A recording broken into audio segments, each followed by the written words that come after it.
Assalamualaikum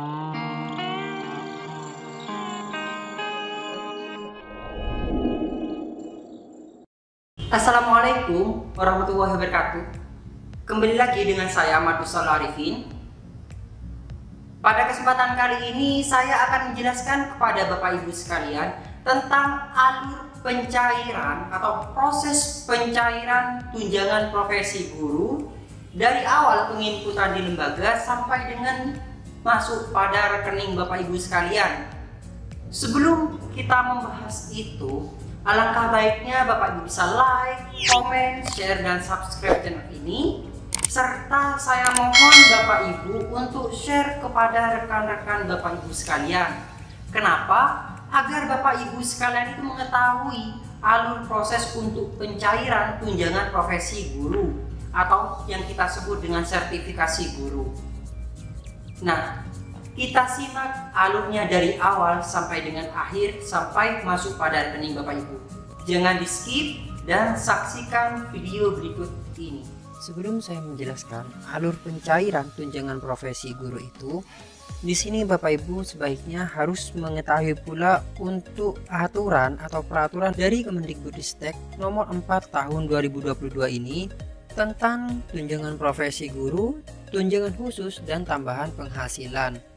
Agar Bapak Ibu mengetahui apa saja syarat yang harus dilakukan oleh Bapak Ibu agar tunjangan profesi guru Bapak Ibu itu aman dan lancar. Nah, syarat utama bagi penerima tunjangan profesi guru yaitu adalah: 1. Memiliki sertifikat pendidik. Yang kedua, memiliki status sebagai guru ASN di daerah di bawah binaan kementerian. Kemudian yang C, mengajar pada satuan pendidikan yang tercatat pada Dapodik. D. Memiliki nomor registrasi guru yang diterbitkan oleh kementerian yang biasanya kita sebut dengan NRG. Yang E.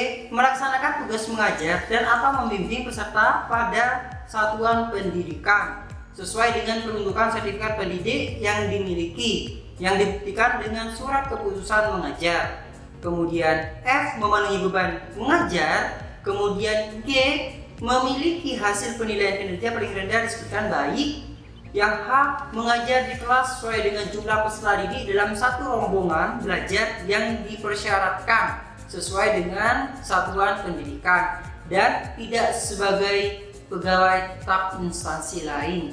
Jadi ketika Bapak Ibu memenuhi persyaratan kriteria untuk proses pencairan tunjangan sertifikasi ini, maka Bapak Ibu itu bisa untuk mendapatkan sertifikasi guru. Nah, persyaratannya kan seperti ini ya Bapak Ibu.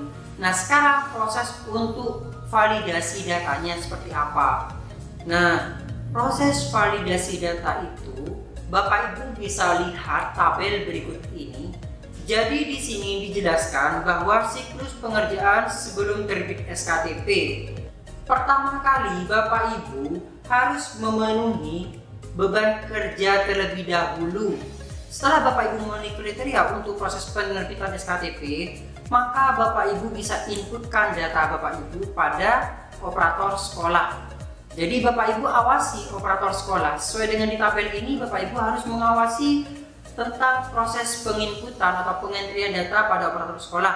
Entah itu nama, NUPTK, NIK, jam mengajar pun harus Bapak Ibu awasi. Jangan langsung pasrah pada operator yang ada di sekolah. Kenapa? Karena tugas operator hanya menginput data, hanya untuk menginputkan data saja, bukan diberikan beban untuk proses semuanya.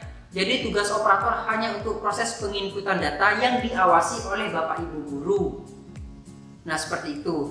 Setelah proses penginputan data yang dilakukan oleh operator pada tabel ini, maka operator sekolah akan melakukan proses sinkronisasi data.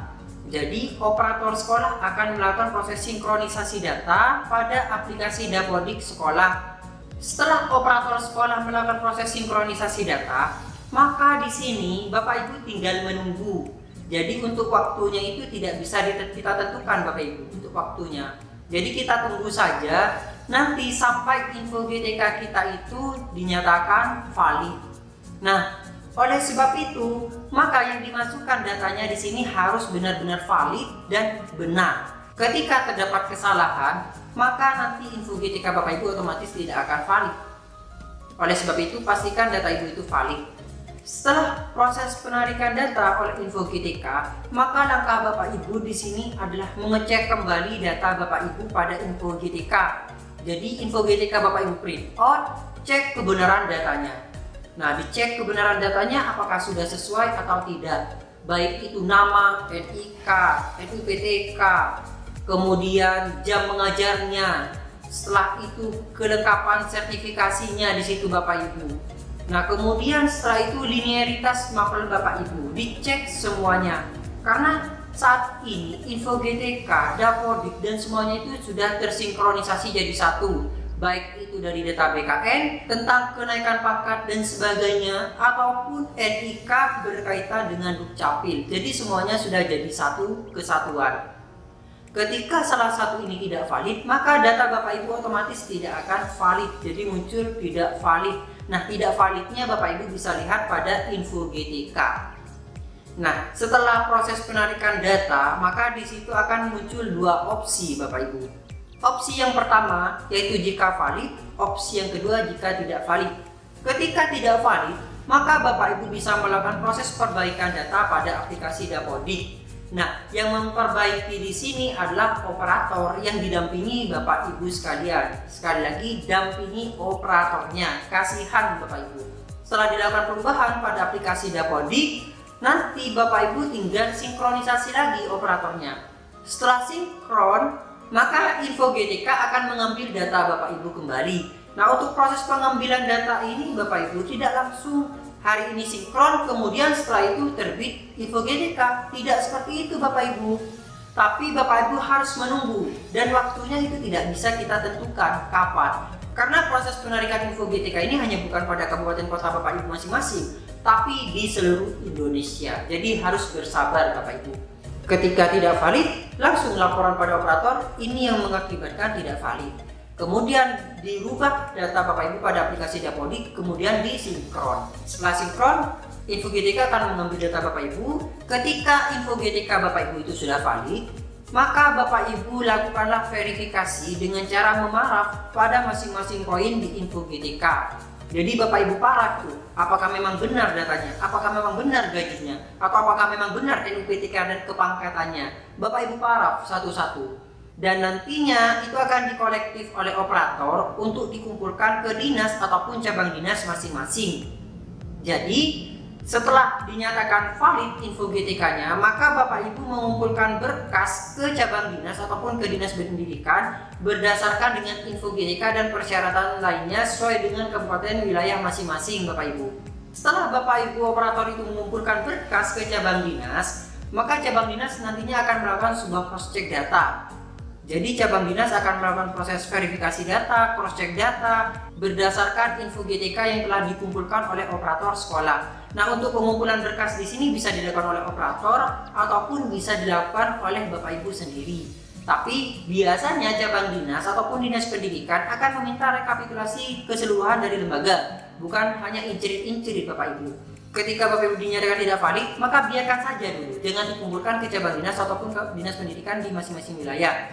Atau misalnya Bapak Ibu berkasnya gajinya itu tidak sesuai, maka jangan dikumpulkan juga, ditunggu proses updating datanya. Yang penting di Dapodik Bapak Ibu sudah dimasukkan, entah berkala ataupun kenaikan pangkatnya. Setelah datanya dinyatakan memang benar dan valid, maka Bapak Ibu bisa usulkan lagi ke cabang dinas ataupun dinas pendidikan. Nah, setelah dikumpulkan data Bapak Ibu oleh operator, inilah langkah yang dilakukan oleh operator di dinas ataupun di cabang dinas masing-masing wilayah. Setelah berkas ada di cabang dinas, kami yang ada di cabang dinas akan memverifikasi berkas data Bapak Ibu apakah sesuai atau valid dengan jam mengajar Bapak Ibu. Nah, kami di cabang dinas tidak semata-mata langsung menerima berkas kemudian kami usulkan ke provinsi, tapi kami akan cross-check terlebih dahulu berkas Bapak Ibu. Dan saya meminta bantuan dari anak PSG. Setelah operator cabang dinas memverifikasi data Bapak Ibu dan data Bapak Ibu itu dinyatakan benar berdasarkan info GTK yang telah Bapak Ibu kumpulkan dan berdasarkan Dapodik, maka cabang dinas akan mengumpulkan berkas Bapak Ibu ke Dinas Pendidikan Provinsi Jawa Timur. Ini khusus bagi yang cabang dinas. Kalau untuk Dinas Pendidikan Kabupaten Kota mungkin dapat langsung memverifikasi pada aplikasi SIMTUN. Nah, nantinya di Dinas Pendidikan Provinsi Jawa Timur, operator Dinas Pendidikan Provinsi Jawa Timur itu akan melakukan proses validasi lagi berdasarkan aplikasi SIMTUN, yaitu SIM tunjangan. Dan SIM tunjangan ini juga mengambil data dari Dapodik, jadi data dari server Dapodik. Oleh sebab itu Bapak Ibu, inti data itu adalah dari Dapodik. Jika Dapodik Bapak Ibu salah, maka semuanya akan salah. Nah, intinya itu ada di Dapodik Bapak Ibu. Jadi kita yang ada di dinas itu tidak menginputkan data, tapi kita mengambil data hasil entry yang telah Bapak Ibu operator entrykan pada aplikasi Dapodik. Itu yang perlu dicatat. Nah, setelah operator dinas memverifikasi data yang dari usulan cabang dinas, yaitu operator dinas pendidikan akan memverifikasi dari cabang dinas pendidikan. Nah, di situ di cross check pada aplikasi SIMTUN Bapak Ibu. Apakah benar datanya? Apakah sesuai datanya? Apakah benar gajinya? Masih di cross check ulang Bapak Ibu. Tidak langsung diusulkan. Dan ini biasanya yang sering terjadi juga Bapak Ibu. Kejadiannya seperti ini. Saat ini pada info GTK itu sudah valid dan memenuhi syarat. Tetapi terkadang ketika penarikan data lagi, data Bapak Ibu itu terkadang berubah. Nah, jadi di dinas, di aplikasi SIMTUN terkadang itu menjadi tidak valid. Seperti itu Bapak Ibu. Nah, misalnya nih Bapak Ibu, pada aplikasi SIMTUN sudah dinyatakan valid dan diusulkan untuk penerbitan SKTP, jadi disitulah akan terkunci ketika sudah diterbitkan usulan untuk SKTP di operator SIMTUN atau di aplikasi SIM tunjangan. Selama masih belum dilakukan proses verifikasi data pada aplikasi SIMTUN, maka di info GTK itu biasanya bisa saja berubah. Nah, setelah dilakukan proses verifikasi oleh tim verifikasi dari Dinas Pendidikan Provinsi Jawa Timur oleh operator Dinas Pendidikan Provinsi Jawa Timur, maka nantinya akan diusulkan untuk proses penerbitan SKTP. Yang artinya data yang sudah terbit SKTP, maka operator SIMBAR nantinya akan membuat surat perintah membayar atau yang kita sebut SPM, yaitu nomor SPM dan tanggal SPM. Nah, jadi untuk SPM di sini tidak sama masing-masing orangnya Bapak Ibu, yaitu sesuai dengan SKTP terbit kapan.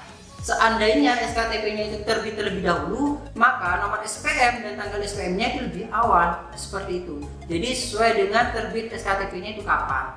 Kemudian dari SPM maka akan terbit SP2D, yaitu surat perintah untuk pencairan dana. Nah, dari sini Bapak Ibu maka akan ditampilkan pada info GTK. Nah, nomor SKTP-nya berapa, kemudian nomor rekeningnya berapa, dan diterbitkan pencairannya kapan. Nah, itu sudah ada di info GTK Bapak Ibu. Laporan itu akan ada di situ Bapak Ibu.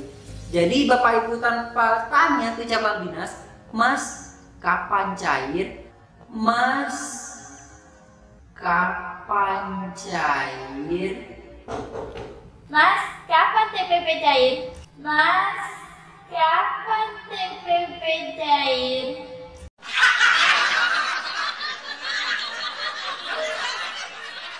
Di situ Bapak Ibu sudah bisa cross check sebenarnya pada info GTK Bapak Ibu masing-masing. Nah, tugas Bapak Ibu di sini adalah untuk saat ini Bapak Ibu cross check datanya. Bapak Ibu validasi data yang ada di info GTK, barulah Bapak Ibu tunggu bersabar. Karena prosesnya itu bukan dari Bapak Ibu memasukkan data kemudian cair, tidak. Jadi prosesnya seperti yang sudah saya jelaskan barusan itu. Panjang sekali Bapak Ibu prosesnya. Jadi harap bersabar. Kami yang ada di dinas maupun cabang dinas selalu mengontrol Bapak Ibu. Jadi kami selalu mendampingi Bapak Ibu dalam proses pencairan ini. Kami tidak tinggal diam Bapak Ibu. Semua itu adalah kerja tim. Jadi baik dari operator, guru, operator dinas, operator cabang dinas, semuanya adalah kerja tim untuk membantu kesejahteraan Bapak Ibu sekalian. Oleh sebab itu Bapak Ibu, untuk operator di situ jangan ditinggalkan begitu saja, tapi dampingi saat proses penginputan data. Kasihan Bapak Ibu, karena itu bukan tugas operator yang tahu data jam. Bapak Ibu bukan operator, tapi Bapak Ibu yang tahu, dan tugas operator menginputkan data Bapak Ibu. Nah, seperti itu prosesnya. Jadi, apakah masih ada yang nanya, kapan Mas TPG itu cair? Mas, kapan TPP cair? Mas, kapan TPP cair? Mas, kapan TPP cair? Bapak Ibu bisa jelaskan sendiri. Nah, terima kasih Bapak Ibu telah menonton video saya. Video ini video tentang bagaimana penyaluran untuk tunjangan profesi guru ini. Kenapa saya buat video ini? Karena agar Bapak Ibu itu tahu alurnya, prosesnya itu seperti apa, sehingga Bapak Ibu menyadari, oh mungkin masih proses. Seperti itu. Nah, jangan lupa untuk like, comment, share, dan subscribe channel ini, serta Bapak Ibu bisa berikan informasi ini kepada rekan-rekan Bapak Ibu sekalian. Mohon di-share informasi ini Bapak Ibu. Jangan lupa pula Bapak Ibu untuk follow Instagram dan TikTok saya di @abaarifin_. Terima kasih. Wassalamualaikum warahmatullahi wabarakatuh.